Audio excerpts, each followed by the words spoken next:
bienvenidos una vez más.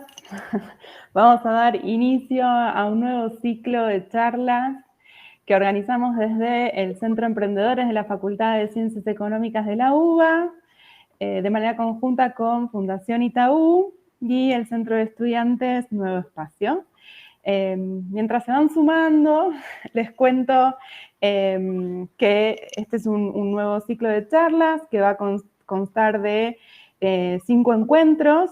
Hoy es nuestro primer encuentro y vamos a hablar sobre impuestos para emprendedores. Acá me acompaña Carolina Bianchi. Hola, Caro. Hola, buenas tardes a todos. Ahora la vamos a presentar como corresponde, pero mientras les cuento que el jueves que viene vamos a también compartir una charla sobre aspectos legales del emprendimiento. El 23 de septiembre tenemos otra charla para tocar la temática primeros pasos para vender en el exterior. El 7 de octubre vamos a hablar de métricas, cómo entender las métricas de las redes sociales. Y vamos a cerrar el ciclo el 21 de octubre con una charla que vamos a hablar de experiencia del usuario, algunas claves para experiencia del usuario. Como les dije hoy, vamos a hablar sobre impuestos para emprendedores. La idea es que podamos hacer un recorrido sobre temáticas impositivas con nuestra experta y decirles que tenemos habilitado, por donde sea que estén mirando la charla, ya sea por el canal de la Fundación o la del Centro Emprendedor, un chat en donde pueden hacerle llegar las consultas a Caro. Y al finalizar la presentación, vamos a compartirles también por el chat una encuesta que le pedimos que la completen, que la llenen, porque es importante conocer qué temas quieren que tratemos más adelante. Y ahí van a poder tener acceso también a la presentación que vamos a compartir hoy con Carolina. Creo que no me olvido de nada. La idea es hoy que podamos ir charlando con Caro, así que para empezar la voy a presentar. Carolina Bianchi es contadora pública, tiene más de 15 años de experiencia como contadora, es socia en Bianchi y Asociados, tiene mucha experiencia con startups, pymes y multinacionales, y también tiene experiencia docente en las materias de sistemas contables y de auditoría 1 y 2. Así que le damos la bienvenida y le agradecemos que nos acompañe en el día de hoy. Bueno, gracias Euge, gracias a la Fundación Itaú y a la Facultad de Ciencias Económicas de Buenos Aires por convocarme por segunda vez para dar esta charla. La verdad que sé que es un tema pesado, así que vamos a tratar de hacerla lo más dinámica y bajado a tierra para el mundo emprendedor que siempre es brillante en todas las ideas y demás, pero bueno, son todos aspectos que siempre surgen dudas y que está bueno que vayamos charlando, por lo menos en esta charla, como un primer pantallazo. Así como lo hice el año pasado, aclaro que esto no reemplaza la necesidad de contratar un profesional en ciencias económicas, un contador. Como saben, toda la parte impositiva en Argentina es muy compleja, tiene muchos cambios, sobre todo en esta última época.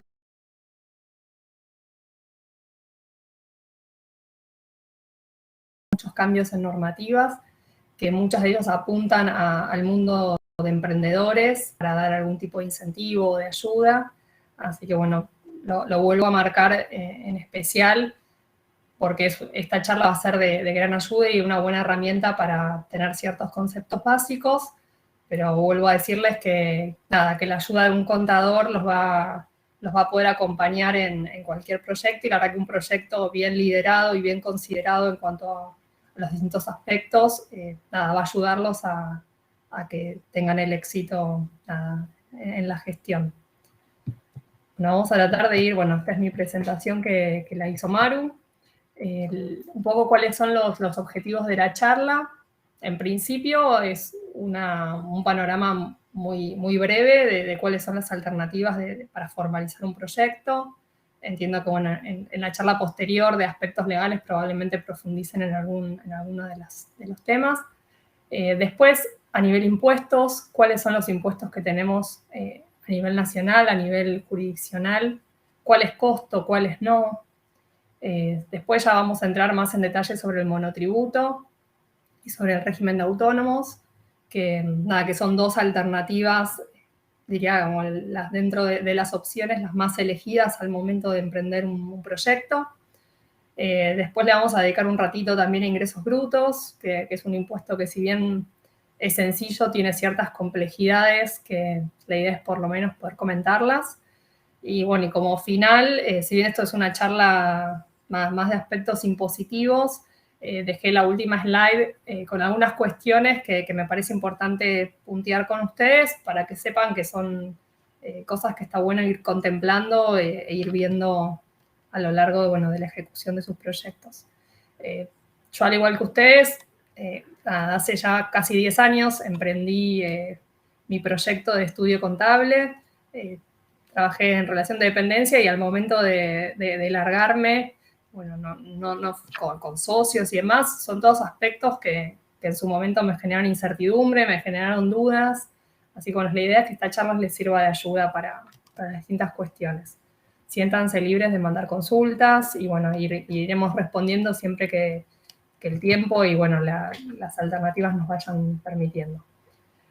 Bueno, dentro de lo que sería el primer punto, que eran cuáles sean las alternativas para formalizar un proyecto, está desde lo que es la constitución de una sociedad, que puede ser una sociedad anónima, una SRL, hasta la forma de hacerlo de manera, llamémosle, individual, a través de un monotributo o a través de la forma de unipersonal, que sería el régimen de autónomos. El monotributo en realidad es conocido como la alternativa más económica o más sencilla. No sé, bueno, este año el monotributo tuvo varios cambios, pero bueno, en principio es una alternativa más sencilla en lo que es la parte de liquidación, siempre que se tengan ciertos recaudos que los vamos a ver más adelante, ¿no? Y un punto que sí me parece importante mencionar es que más allá del deseo de uno de elegir una u otra opción, tienen que considerar que de acuerdo a lo que vayan a hacer, hay ciertas opciones que son más favorables o no, ¿no? Si el proyecto de ustedes es para trabajar, no sé, prestar servicios a una multinacional, y la opción del monotributo puede no ser la mejor vista, porque conlleva ciertas cuestiones atrás, ¿no? Pero tienen que tener en cuenta eso. Mismo si van a tener empleados, la realidad es que para salvaguardar su patrimonio personal, por el monotributo o el unipersonal no sería la opción más adecuada. A través de una SRL, estarían como protegiendo el riesgo de negocio, ¿no? Entonces, eso me parece que es importante, está en el cuadrito marcado específicamente por eso. Bueno, y después dentro de lo que son impuestos, que ya es más el motivo de la charla de hoy, tenemos impuestos a nivel nacional, como es el impuesto al valor agregado, impuesto a las ganancias, el pago de monotributo de autónomos, y después dentro de lo que son provinciales, colocamos ingresos brutos. También, bueno, entraría lo que son las tasas municipales, dependiendo dónde estén en el negocio, cuál es la actividad de cada uno. Pero bueno, esto sería como un primer resumen como para tenerlo, ¿no? Y acá lo que hicimos fue separar dentro... Caro, Sí, perdón. No, te interrumpo un minuto, porque decías en la filmina anterior, donde hablabas de o me inscribo como ¿existe la posibilidad de ser autónomo o monotributista a la vez?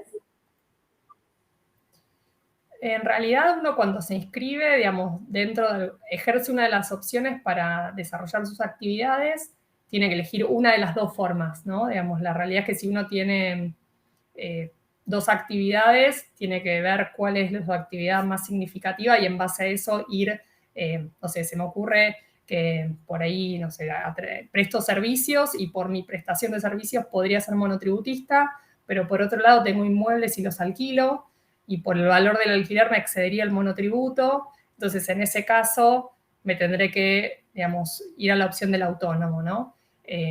Sí hay un caso en el cual se da que una persona puede ser monotributista y puede ser autónomo a la vez, que es cuando la persona tiene un cargo como representante legal en una sociedad, ¿no?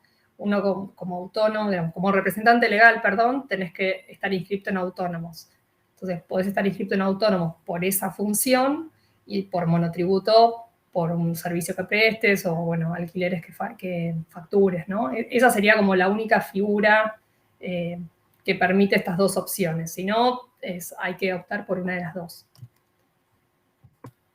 Dentro de lo que serían entonces los impuestos, acá intentamos hacer un cuadro más visual para mostrar cuál es la diferencia entre una sociedad o, bueno, cuando decimos un unipersonal nos referimos a un autónomo que estaría bajo el régimen general, contra lo que sería el monotributo, que es un régimen simplificado.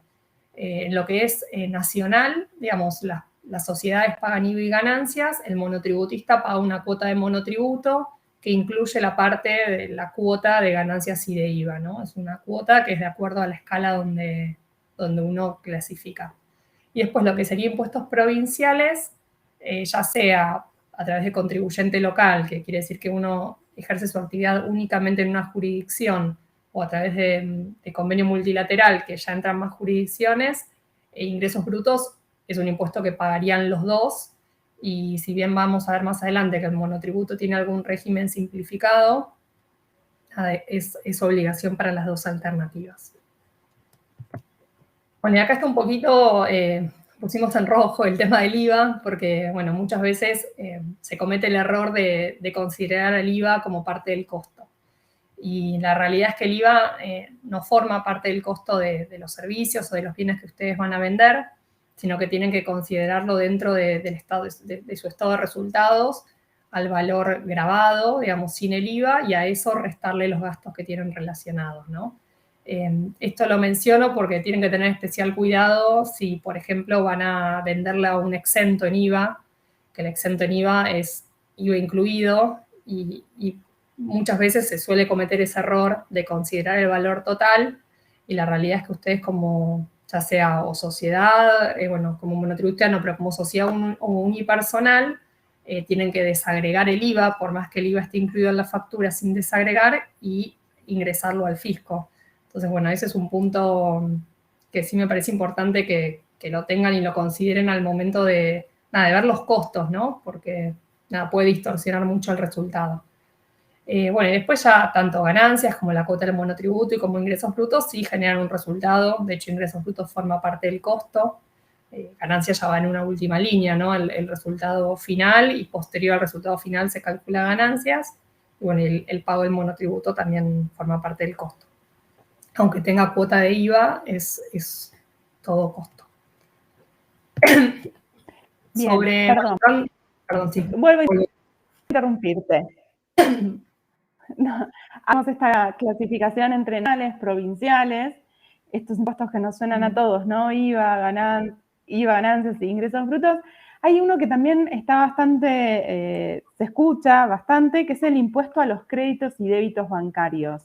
¿Ese impuesto dónde lo incluirías o cómo se clasificaría? Bueno, lo que es el impuesto a los créditos y débitos bancarios, en realidad no es un impuesto, sino que es una tasa, un descuento que se hace. La realidad es que es un costo para las empresas, siempre que no estén clasificados dentro de lo que es el beneficio PYME. Eso es un cambio, si bien en un comienzo era un costo y uno podía activar cierto porcentaje como un crédito. La realidad es que en los últimos años hubo ciertas normativas y si una empresa está encuadrada dentro de lo que es el beneficio PYME, puede tomarlo como crédito fiscal para pagar ya sea anticipo de ganancias o posición de ganancias anual, ¿sí? La realidad es que solía ser un costo para todos, hoy en día para las pymes sobre todo, dejó de ser un costo y muchas veces, si bien cuando uno lo ve debitado en el banco es un gasto, termina siendo una ayuda financiera al momento de pagar los anticipos de ganancias, pues se podría computar todo. Sí, y sería nacional. Tiene un beneficio. Okay, sí, genial. Sí, la verdad que dentro de todo no es que hay que esperar hasta la posición de ganancias para usarlo, se puede ir usando como pago de anticipos. Genial. Bueno, entrando más en detalle a lo que es el monotributo. El monotributo es un régimen simplificado, como les decía al principio, está pensado para pequeños contribuyentes. Lo que se busca con el monotributo es simplificar, pagando una cuota mensual fija, que incluye ya el componente de IVA, de ganancias, la parte jubilatoria y de obra social, digamos, en una misma cuota se incluye todo. Digamos, la cuota tiene dos componentes, el componente impuesto y el componente previsional, pero bueno, se paga todo en un monto mensual. Hay un caso que es, por ejemplo, si uno está en relación de dependencia y ejerce alguna actividad a través del monotributo, tiene la opción de darse de alta únicamente con el componente impositivo, porque el componente previsional está ya contemplado en lo que son las retenciones de relación de dependencia, pero bueno, en principio es el monto completo. Hay ciertos parámetros que hay que cumplir para estar dentro de lo que es el régimen del monotributo, que no solo es el factor del monto de facturación, sino que también hay otros parámetros como es la energía eléctrica consumida, la superficie si uno tiene locales, el monto de alquiler, hay un monto de facturación máxima que si uno supera ese monto tampoco podría estar en el monotributo, que ahora después en las próximas slides lo vamos a ver un poco más en detalle. Y después de lo que son las categorías, está la categoría de la A a la K, que entra para todo lo que es venta de bienes, y para lo que es prestación de servicios, llega hasta la categoría H. Hay ciertos montos, digamos, de lo que es monotributo este año tuvo muchos cambios, se habrán leído o escuchado cambios retroactivos, bueno, hubo una serie de cambios. Actualmente las categorías están con un límite anual máximo de 2.600.000 para prestación de servicios y de hasta 3.700.000 para venta de bienes. Bueno, acá dentro de los parámetros, los vamos a repasar después, es lo que les decía, bueno, cuántos son los ingresos, cantidad de mínima de empleados que no requiere, superficie, consumo de energía, alquileres de vengados. Un punto que es importante el monotributo es que no solo hay que mirar el monto que uno va a facturar, la realidad es que hay que tener en cuenta los gastos que tienen el negocio, porque desde ya, digamos, no puedo tener más gastos que la facturación que estoy teniendo, ¿no? Porque no daría la ecuación del monotributo. Acá está en realidad la categoría. En principio, bueno, anualmente se publican. Bueno, este año tuvimos más de una categoría, más de una tabla, perdón. Son las escalas que la página AFIP las publica constantemente. Bueno, y hay otras páginas más, pero bueno, este es el monto donde yo les decía el impuesto integrado, donde está separado lo que es locación de servicio y venta de cosas muebles, y está la parte de jubilación, entonces la cuota completa es esta, o la cuota de monotributo solo, en el caso que no se pague la parte de jubilación. Bueno, como ingreso bruto, ¿qué se considera un ingreso bruto? En realidad es todo lo que produje como venta, ya sea de bienes, prestación de servicios, realizado por cuenta propia o ajena, digamos, todo lo que yo estoy facturando se considera un ingreso bruto.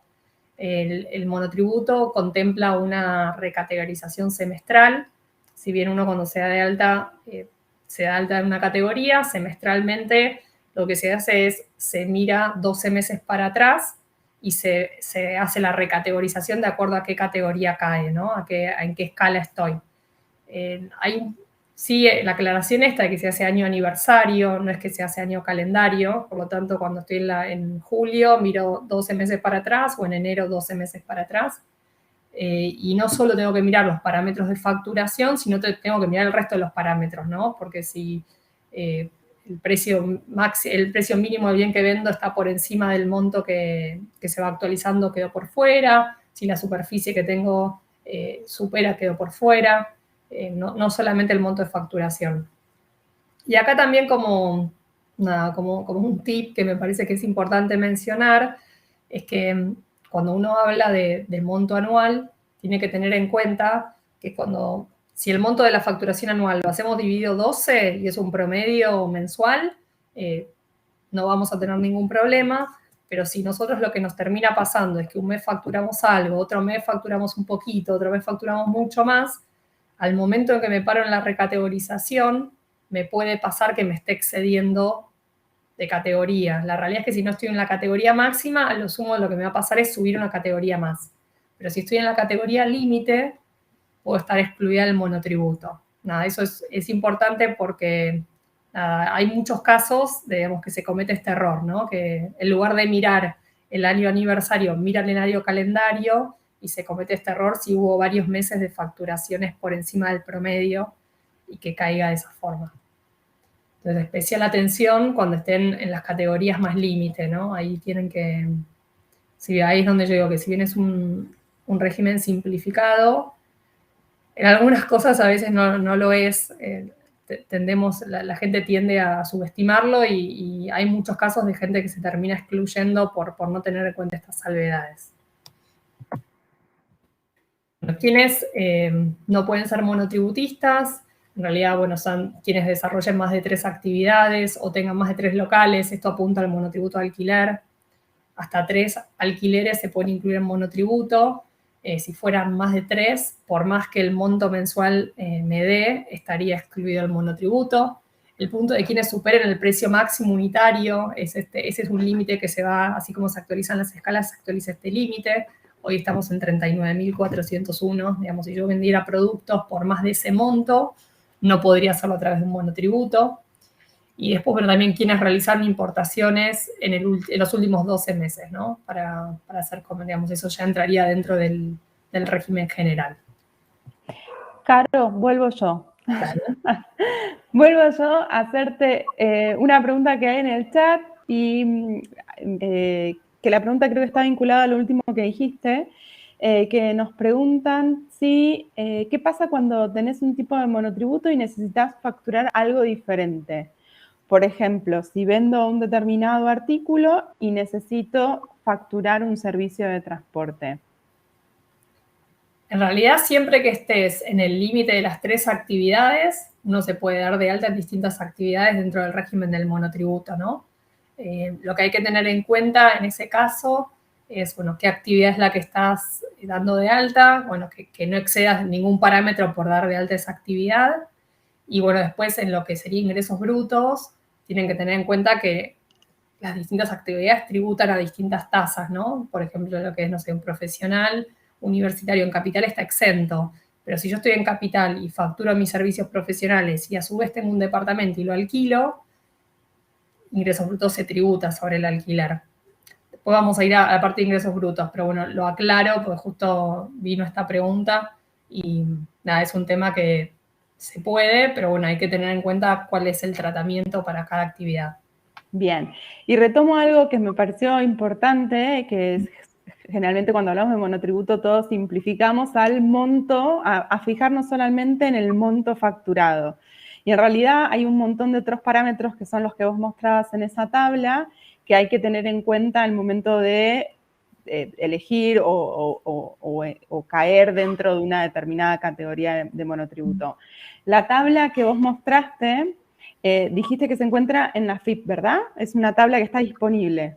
Sí, sí está disponible en la página FIP o ya mismo entrando y en el buscador poniendo tabla monotributo y hay un montón de links que la suben también, ¿no? Pero bueno, FIP es como el punto de partida. Después de ahí hay millones de páginas. Pero... Bien, y eso hay que estar, lo importante es estar atento a las actualizaciones que se puedan generar de esas tablas. Sí, por lo general la actualización se hace una vez al año, principios de año. La realidad es que, bueno, este año tuvimos más de un cambio. De hecho, hubo una tabla, se volvió para atrás. Este año justo no es el mejor ejemplo, pero sí, se suele ser una por año y la idea es darle el efecto inflacionario, porque si no las tablas es como que quedan desfasadas. Genial. Bueno, seguimos. Bueno, después, volviendo un poco a lo que es monotributo y las causas de exclusión, que se relaciona un poco con lo que decía Maru. Nada, ¿cuáles son las causas que nos dejan fuera el monotributo? ¿No? Básicamente son no cumplir alguna de los parámetros que se estipulan, ¿no? Desde que tus ingresos brutos excedan el máximo establecido, ese es como el que sabemos todos.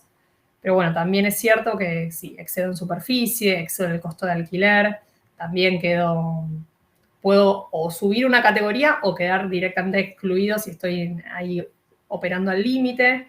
Si supero el precio máximo unitario de venta, también quedo excluido del monotributo. Ahí directamente, por más que esté en una categoría más baja, no hay categoría que que contemple el máximo ese.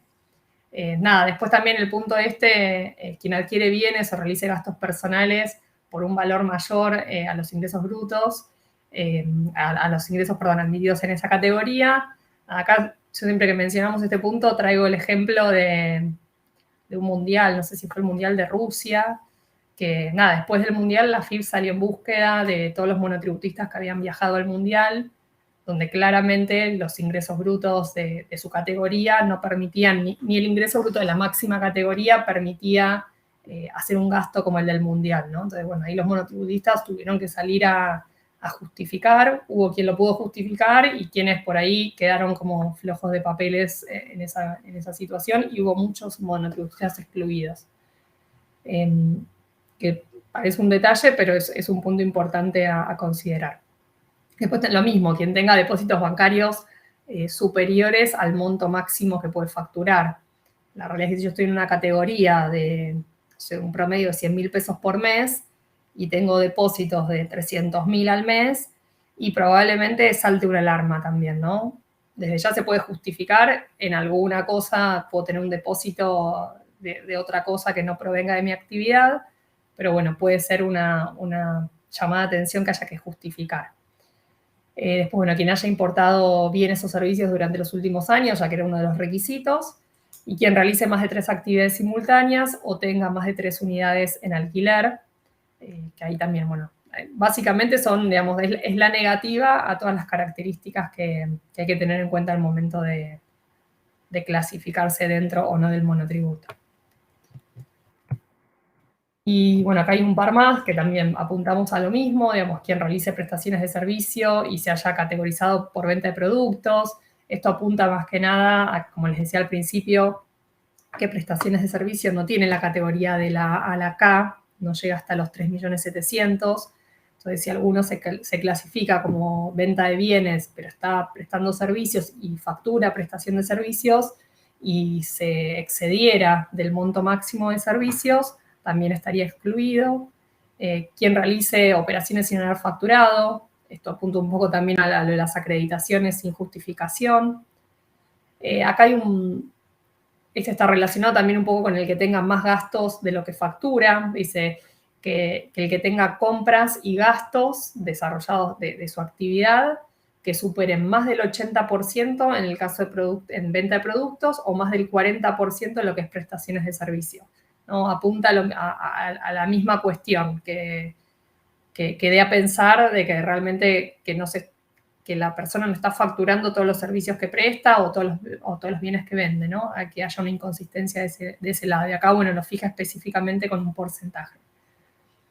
Y después, bueno, quien esté nominado dentro del registro público de empleadores con sanciones de Repsal, que bueno, ahí también quedaría excluido. Y acá hay un punto que sí me parece importante mencionar, es que la exclusión del monotributo trae ciertas consecuencias bastante onerosas. Que el punto que sucede acá es que cuando uno se excluye del monotributo, cuando queda excluido, hay dos formas de quedar excluidos. Una es darse cuenta de que superé la facturación, entonces me doy de baja el monotributo y me inscribo como unipersonal. La otra es que no me dé cuenta y el que se dé cuenta sea el fisco. El problema acá es cuando el fisco se da cuenta, por ahí pasaron 3 meses, 4 meses, tenemos casos de por ahí que pasaron casi un año y no le llegó la notificación de la exclusión. Y en ese caso, cuando uno queda excluido, la penalidad que tiene es que le debe al fisco el 21% de lo que facturó y el 35% de ganancias. El 21% en concepto de IVA, el 35% en concepto de ganancias. Y ese 21% no es que se hace lo que facturé, contempla que incluye el 21%. Si yo facturé 1.000 pesos, el IVA que debo son 210 pesos. No es que llevo para atrás el número. Y obviamente ganancias sería el 35% sobre los 1.000. Entonces, parece que no, pero al momento que uno se entera, meses, habiendo pasado varios meses, suelen ser montos bastante significativos. Bien, entonces, para retomar, y ahora tomo una pregunta del chat, cuando hablamos de exclusión, hablamos de aquellas personas que no pueden, o digamos, por todo lo que el detalle que vos acabas de decir, no tienen que buscar otra forma. Monotributo, no, quedan fuera del monotributo, ¿sí? Sí. Y esa exclusión, como vos decías, me puedo dar cuenta, o bien me notifica el fisco de deberías buscarte otra situación impositiva. Sí, Y sí, hay una pregunta interesante que, digo, que por ahí está un poquito en lo que veníamos charlando antes, esta idea de que cuando arranco una actividad, quizás no soy muy consciente o no tengo muy en claro cuál va a ser el monto que yo vaya a facturar mes a mes. ¿Cómo se puede empezar? Se puede empezar con un monotributo pequeño y después ir haciendo recategorizaciones. ¿Puedo recategorizarme varias veces en un mismo periodo? Sí, esa es una buena pregunta, porque nada, siempre surge la duda cuando uno empieza, en algunos casos, nada, empieza el monotributo para una prestación de servicios con un contrato, con un monto mensual que va a facturar un promedio, bueno, tiene una idea. Hay veces que no. Entonces, en esos casos lo que hay que hacer es hacer nuestra mejor estimación de cuál es el monto que entendemos que vamos a facturar, empezar a pagar sobre esa categoría. Bueno, y al momento de recategorizarnos, mirando para atrás, el año para atrás, corresponderá subirse o bajarse de categoría. Hay que tener especial cuidado, vuelvo a lo mismo, cuando estamos actuando en los límites máximos, ¿no? Digamos, en este caso estamos hablando de alguien que está empezando, probablemente no se va a dar de alta en la categoría más alta, pero sí este punto es importante para que lo tengan en cuenta y obviamente que lo charlen con su contador para no tener ninguna sorpresa el día de mañana. Clarísimo. Bueno, dentro de lo que es otras cuestiones sobre el monotributo a considerar, es que algo, bueno, ya había mencionado, digamos, quiénes son los que quedan excluidos de pagar la cuota previsional y de obra social, serían los menores de 18 años que ejerzan alguna actividad a través del monotributo, los que ejercen actividad de locación de bienes y inmuebles, en ese caso se paga únicamente la cuota de monotributo. El tema de sucesiones indivisas, muy específico, por ahí no tanto para lo que es la parte de emprendedores, o quienes se hayan jubilado bajo alguna ley específica. Y bueno, y está el punto que acá no está puesto, pero sí lo mencioné, si alguna persona trabaja en relación de dependencia y tiene cubierta la parte de jubilación y quisiera hacer alguna actividad a través de monotributo, en ese caso pagaría, digamos, cuando se da el alta en monotributo, se hace referencia a que hay un empleador, piden los datos de la CUIT del empleador y directamente se paga la cuota de monotributo. Entramos acá en autónomos. Maru, no sé si hay alguna pregunta o sigo avanzando. Por ahora, no, bueno, tenemos algunas preguntas, pero yo creo que las que están en el chat, a medida que fuiste avanzando con la charla, se fueron respondiendo. Bueno, avanzo con autónomos, digamos, nos quedan como temas fuertes, lo que es autónomos e ingresos brutos como los dos temas principales, estamos y media, estamos bien.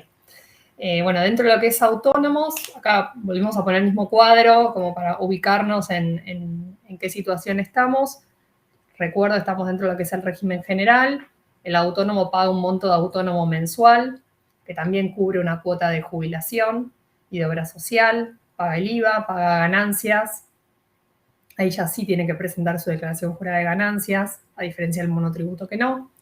Y después tenemos dentro de lo que es ingresos brutos, como contribuyente local o convenio multilateral, bueno, tasas municipales que lo agregamos, y después acá lo dejamos también abajo como para tener en cuenta que es un punto que siempre surgen dudas. Digamos, el autónomo como unipersonal o la sociedad emite facturas A y B, discriminando el IVA. El monotributo es una factura C, sin IVA, digamos, no tiene IVA, digamos, es un monto final.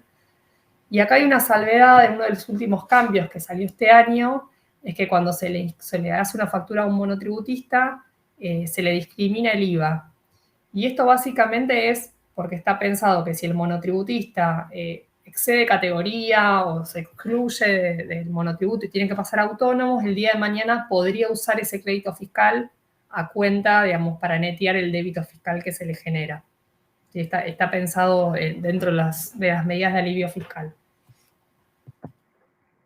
Pero sobre lo que es autónomos, también autónomos tiene una escala que se va actualizando. En la primera parte, que es la parte azul, está el punto de autónomos de la cuota del tema de si uno es representante legal de una sociedad, como les mencionaba, que era una de las opciones que permitía esta dualidad de regímenes. Bueno, se tiene en cuenta, digamos, cuál es la categoría, digamos, el monto se paga de acuerdo a los ingresos brutos obtenidos en el último año.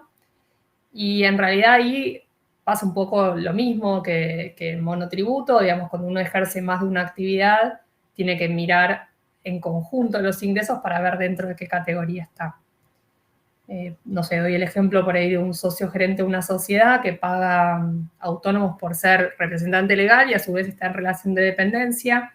En ese caso, más allá de los ingresos que cobre por director como honorarios, también tiene que considerar su relación de dependencia para ver dentro de qué escala está, que probablemente esté en la que es mayores a 30.000 pesos mensuales, y ahí estaría dentro de los 18.000 pesos del monto. Algunas consideraciones que hay que tener en cuenta para lo que es el autónomo. Bueno, el IVA se presenta mensualmente como cualquier sociedad, por eso decimos que es una unipersonal.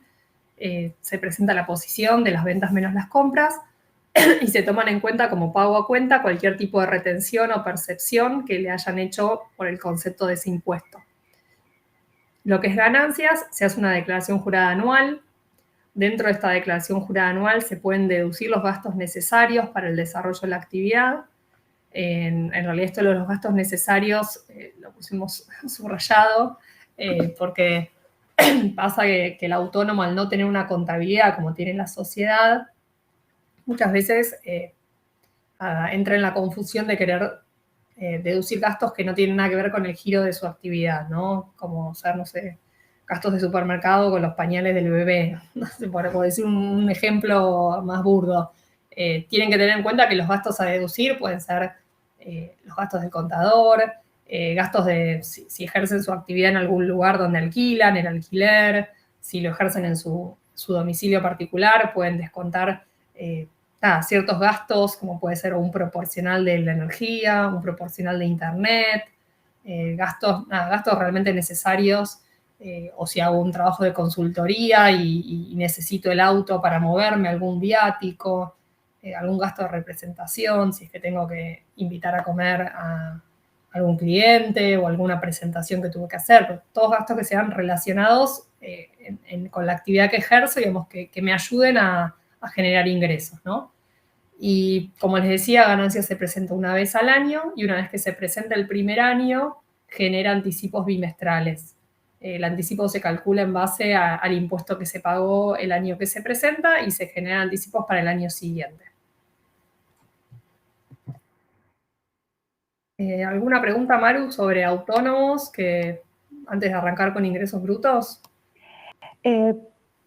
Por ahora vamos bien. Bueno, aprovecho para así tomás aire para decirle a Lorena que sí, que tanto la charla va a quedar grabada y el material va a ser compartido una vez que completen la encuesta que les mencionaba al principio, que les compartimos por chat, completen la encuesta y después pueden descargarse el material de la presentación. Ahora sí, podemos seguir. Bueno, espero que el material les sirva. Lo tratamos de hacer de lo más terrenal posible, porque sabemos que son temas complejos. Sí, hay varias preguntas en el chat sobre el material, con lo cual me imagino que también después uno con el material repasa, ¿no? Y analiza más en profundidad a ver cómo encuadrarse. Así que sí, va a ser compartido el material. Bueno, entrando entonces en lo que sería ingresos brutos, que sería el último tema más fuerte así de la charla. Es importante entender que es un impuesto jurisdiccional, no es algo nacional. Ya sea como monotributista o como autónomo, se paga ingresos brutos. Es importante entender cuál es la actividad que uno realiza para entender, así como, qué actividad es la que se está dando de alta y en base a eso se tributa. Hay algunas actividades que están exentas, como les decía anteriormente, en Capital Federal, por ejemplo, el ejercer la actividad profesional de un universitario. Bueno, es un impuesto provincial, cada jurisdicción regula las alícuotas, si bien hay como cierta consistencia en que una actividad tributa algo similar, puede variar entre un 3, un 4, 3,5, 4,5, de acuerdo a la jurisdicción. Es una forma a veces que tienen las jurisdicciones de tentar al contribuyente a que trate de ejercer la actividad en uno o en otro. Y bueno, es una forma obviamente de recaudar. El impuesto, en realidad la alícuota, bueno, varía de acuerdo a dos cosas, de acuerdo a la actividad, como les decía, y de acuerdo a la jurisdicción donde lo desarrolle. Anualmente cada provincia saca su código fiscal con las novedades, cambios de alícuota, algún beneficio, alguna atenuación. Digamos, sí es importante contemplarlo una vez al año, porque a veces hasta para una misma actividad se fijan topes de facturación, entonces hay ciertos beneficios hasta ciertos montos de facturación, entonces eso es importante que lo repasen con su contador. Y después, bueno, así como existe el régimen de monotributo, que es un régimen simplificado, para ingresos brutos hay ciertos regímenes simplificados también. Capital tiene un régimen simplificado.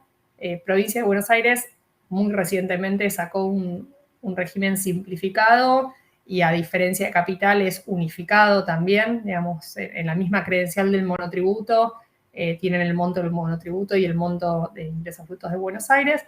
Y después hay otras provincias que también, como la provincia de Córdoba, digamos, cada provincia trata de ir gestionando esto. Buenos Aires, como les decía, hace muy poco que lo hizo, pero Capital ya hace varios años, a diferencia de Buenos Aires, Capital tiene planteados las escalas de una manera distintas al monotributo, digamos, no condicen exactamente las categorías del monotributo con las de ingresos brutos de Cava, pero bueno, es un punto importante porque la verdad es que ayuda a simplificar un poco lo que es la gestión impositiva del monotributista. Bien, volví. Volví para hacer un reconto. Este impuesto lo van a tener que pagar tanto monotributistas como autónomos, salvo la excepción que acabas de nombrar de los profesionales, que esa excepción, me imagino, se podrá tramitar también en manera a través de la página, ¿no? A través de alguna página de... Sí, en realidad esta es una exención de hecho, no es necesario hacer ningún trámite. Lo único que se hace es que en la factura, digamos, sale directamente como exento en ingresos brutos y no hay ciertas exenciones para algunas actividades que por ahí sí requieren una inscripción, pero esta puntualmente no, ya de hecho. Bien, siendo profesional y ejerciendo la profesión en Cava, estoy exento de este impuesto. Y quería aprovechar para hacerte otra consulta, que esto también a veces nos marea, ¿no? Porque recién decías que la inscripción de ingresos brutos va a depender principalmente de dónde se realiza la actividad. ¿Qué entendemos por...? Es difícil, porque hoy que hacemos todo remoto. La realidad es que es donde uno físicamente realiza la actividad. Si yo soy consultor y por más que estoy estando desde Capital, presto mis servicios para una empresa que está en provincia de Buenos Aires, si mi servicio lo presto desde Capital, es considerado como contribuyente de Capital. Si yo como contribuyente con domicilio fiscal en Capital viajo a mi cliente en provincia de Buenos Aires y le presto mi servicio en las oficinas de mi cliente, se considera que estoy en provincia de Buenos Aires y en realidad estoy en un caso de convenio multilateral porque tengo base en Capital y en provincia. Un poquito más adelante vamos a hablar de convenio con algunos datos más básicos, pero sí es importante, la realidad es que el que puede ejercer de manera remoto y siempre es conveniente hacerlo desde la misma jurisdicción que uno está, porque es mucho más sencillo, más en el caso de un profesional liberal, estando en Capital que tiene la exención, ¿no? Pero bueno, sí es importante contemplarlo, pues la realidad es que si uno va físicamente al lugar, se considera la prestación del servicio en el lugar donde lo estoy prestando o la venta de bienes al lugar donde lo estoy vendiendo, ¿no? Clarísimo, muy bien. Bueno, ahora entramos en lo que es convenio. Acá cuando uno se da cuenta que tiene base en 2 jurisdicciones, lo que corresponde es darse de alta en convenio multilateral. Para convenio multilateral no hay regímenes simplificados. Digamos, el régimen simplificado es únicamente cuando uno es contribuyente de una sola jurisdicción. ¿Y qué pasa cuando yo me doy de alta? En realidad el primer año voy a asignar mis ingresos a la jurisdicción donde corresponden, ¿no? Nada, esto es régimen, digamos, del primer año, régimen general. Pasado el primer año, lo que se hace es un ejercicio donde se ve tanto los ingresos como los gastos que tuve, en qué jurisdicciones fueron, y en base a eso se arma un coeficiente. El coeficiente que se arma es en base a 50% lo aportan los ingresos, 50% lo aportan los gastos. En un ejemplo, por ejemplo, yo estoy en Capital y Provincia de Buenos Aires, después de hacer mi coeficiente, me da que mi peso en Capital es un 70%, mi peso en Provincia de Buenos Aires es un 30%. Entonces, ese segundo año no voy a tributar de manera directa como lo hice el primer año. Voy a tributar el 70% de las ventas a Capital y el 30% a Provincia, independientemente de que el mix real sea otro. Lo voy a hacer de acuerdo a mi coeficiente. A fin de ese año voy a volver a hacer el cálculo de manera real, sacando mi coeficiente de nuevo, tanto de ingresos como de gastos, y ese coeficiente va a variar. Pero bueno, el coeficiente se hace una vez al año, queda fijo, y las ventas totales se le asigna ese porcentaje, ese coeficiente, y sobre las ventas grabadas, de acuerdo a la actividad, se le aplica la alícuota de cada jurisdicción. ¿Sí? Nada, tiene sus complejidades, pero nada, en realidad eso es importante que tengan en cuenta eso, que no es únicamente los ingresos los que les marca en qué jurisdicción están. No sé, si tienen la cuenta bancaria en Capital, el gasto bancario les da base en Capital Federal, por más que todas las ventas sean en provincia. Probablemente en ese caso que estoy diciendo tengan un coeficiente muy alto en provincia y muy bajito en Capital, pero bueno, es el mix que nada, año a año va cambiando y nada, va haciendo que la tributación vaya cambiando de jurisdicción. Y acá en ingresos brutos suele suceder que todos nos agarramos la cabeza con los saldos a favor. Nada, ingresos brutos no prevé mecanismos de prevención de saldos a favor. La realidad es que todos los mecanismos que se pueden hacer, ya sea o de atenuación de alícuotas de retenciones o de nada, de tener alguna exención, se puede gestionar siempre que el saldo a favor aparece. Antes no hay nada preventivo. Y básicamente los saldos a favor se generan porque nada, a la posición de impuestos que hacemos se le restan, por un lado, las retenciones que nos pueden hacer los clientes, las percepciones que nos hacen los proveedores y las famosas percepciones bancarias muy conocidas como CIRCREV, que bueno, veo que quedó mal escrito, dice CIRCREV, es CIRCREV. Nada, el CIRCREV lo que es una percepción que se hace por todas las acreditaciones bancarias. En realidad el CIRCREV en su momento se creó más por un tema de contribuyentes con riesgo fiscal. Si el fisco detectaba que una persona tenía acreditaciones y que no estaba dado de alta en ingresos brutos, de manera preventiva, considerando que la persona era de riesgo fiscal alto, se le empezaba a generar estas percepciones bancarias justamente para prever el no ingreso del impuesto. La realidad es que ya en los últimos años, con la necesidad de recaudación de las distintas provincias, el CIRCREV se volvió más como una herramienta de recaudación y la realidad es que termina siendo un trabajo para los contadores de ir solicitando los distintos mecanismos de atenuaciones de alícuotas o de exenciones porque nada, termina muchas veces duplicando el impuesto y generando un saldo a favor. Las retenciones de clientes, la realidad, o percepciones de proveedores, las van a tener si ustedes le prestan servicios a empresas grandes, que generalmente son agentes de retención, entonces al momento de pagarles, les retienen impuesto. Ese impuesto es un crédito, no es un gasto. Digamos, estos 3 conceptos son crédito, eso sí es importante que lo tengan en cuenta. Pero bueno, sí es necesario llevar el control de cómo van los saldos a favor y qué jurisdicciones estoy dado de alta, porque la verdad que hay jurisdicciones que son muy fuertes y y muy agresivas a la hora de generar percepciones o que uno aparezca dentro del padrón para ser sujeto de percepciones. Y suele pasar que a veces cuando uno se da cuenta el saldo a favor ya es tan grande que es prácticamente imposible de recuperarlo, ¿no? Hay mecanismos para gestión, los mecanismos son bastante engorrosos, se van renovando, es mucha la información que piden, entonces siempre está bueno esto, que no nos agarre de sorpresa ingresos brutos en este punto. Y bueno, ya terminando un poquito la charla, como les decía, esta última slide apunta no a temas impositivos, sino a temas que yo como emprendedora también entiendo que fueron de mucha ayuda y lo son hoy en día también. Ciertas herramientas que está bueno que contemplen, más allá de una planificación impositiva, tener un tablero de comando donde tengan ciertos ratios, ciertos índices que puedan ir siguiendo y si ese índice o ese ratio se modifica, que sea una alarma como para poder accionar.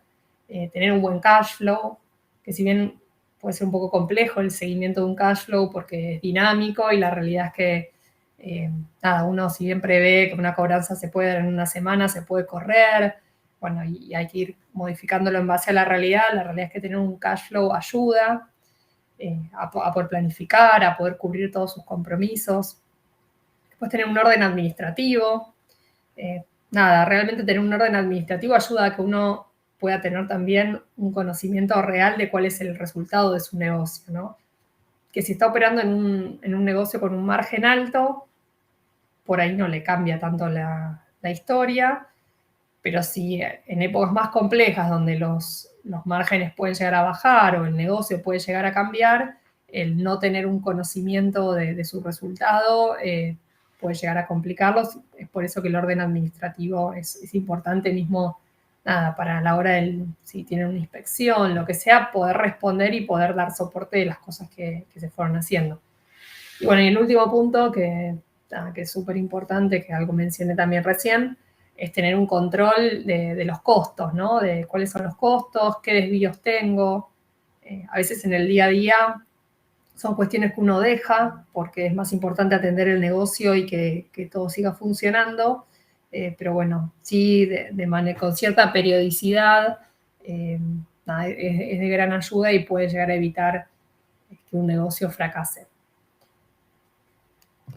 Bueno, muchas gracias por participar y por escuchar. Ahora, bueno, Maru, si me querés transmitir alguna de las preguntas. Sí, ahora te hago llegar una pregunta. Creo que lo último que dijiste, esta idea de orden, de organización, de control administrativo, de control de costos, también ayuda a poder llevar una vida impositiva ordenada, ¿no? Saber mi nivel de facturación, si me paso, si no, si tengo que repensar la estrategia impositiva y demás, me parece súper interesante. Creo que siempre impuestos es como un tema que parece que es difícil desandar, pero creo que ha sido una charla muy amena, muy clara, con conceptos muy concisos, así que bueno, siempre Caro siempre dice que esto no reemplaza la consulta, ¿no? del profesional, del contador, así que nada, me sumo siempre a su comentario. Es una charla para para poder darles a conocer a grandes rasgos la situación de los impuestos.